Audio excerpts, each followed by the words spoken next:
Hello everyone.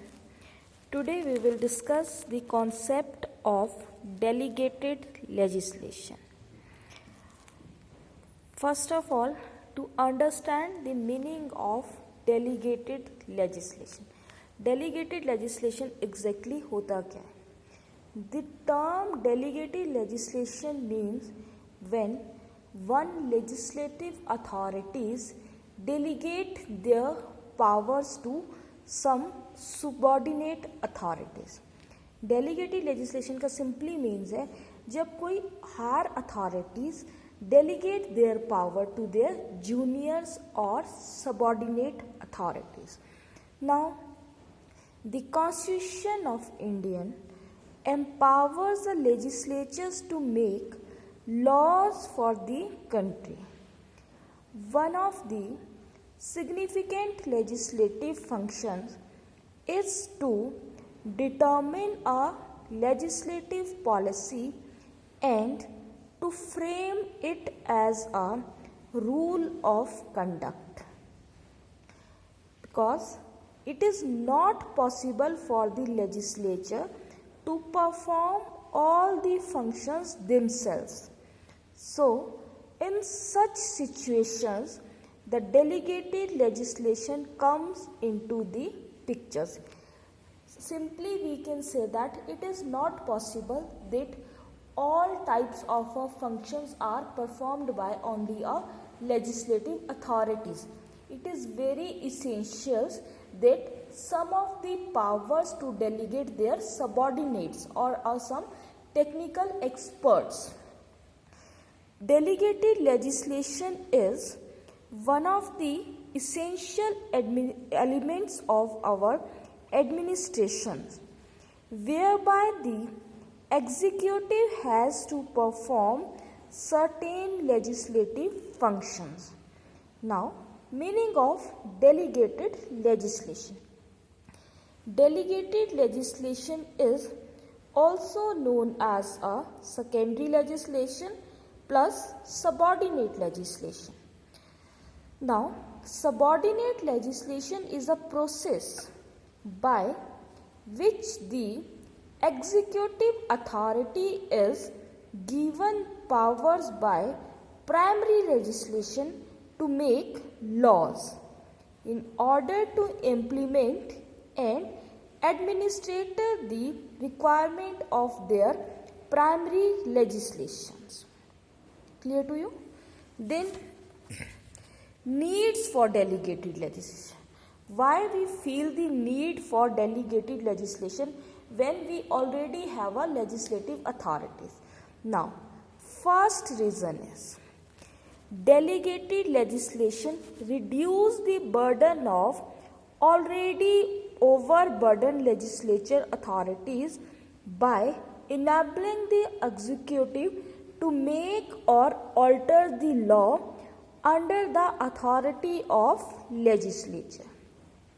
Second is delegated legislation allow the law to be made by those who have the required knowledge and experience of particular field. Third is the process of delegated legislation also plays a significant role in an emergency situations, since there is no time to wait for particular act to be passed through Parliament to resolve the particular situations. And last reason is finally delegated legislation is therefore able to, or we can say that delegated legislation is therefore able to meet the changing needs of societies and also the situations which Parliament had not anticipated when they enacted the Act of Parliament. These are the reasons that we feel the need of delegated legislation. Now, what is the position of delegated legislation under the Constitution of India. It has been clearly explained or understood in the case D.S. Grewal versus State of Punjab. In this case, the Supreme Court held that Article 312 of the Constitution of India deals with the power of our delegated legislations. Indian constitutions allows for delegated legislation. No doubt that our Indian constitution allow the concept of a delegated legislation, but in a defined and certain controlled manner with certain restrictions, certain reasonable restriction. Then there are certain one or two criticism of our delegated legislation. First criticism, that delegated legislation against the spirit of democracy, as too much delegated legislation is made by unelected persons.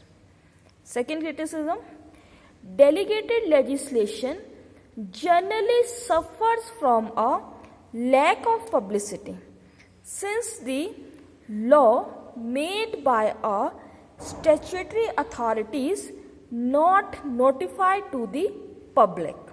These are the criticism of our delegated legislation. On the other hand, the law of parliaments, that is, the laws enacted by our legislative authorities, are widely publicly expressed or defined. So, these are the criticism of our delegated legislation. Thank you.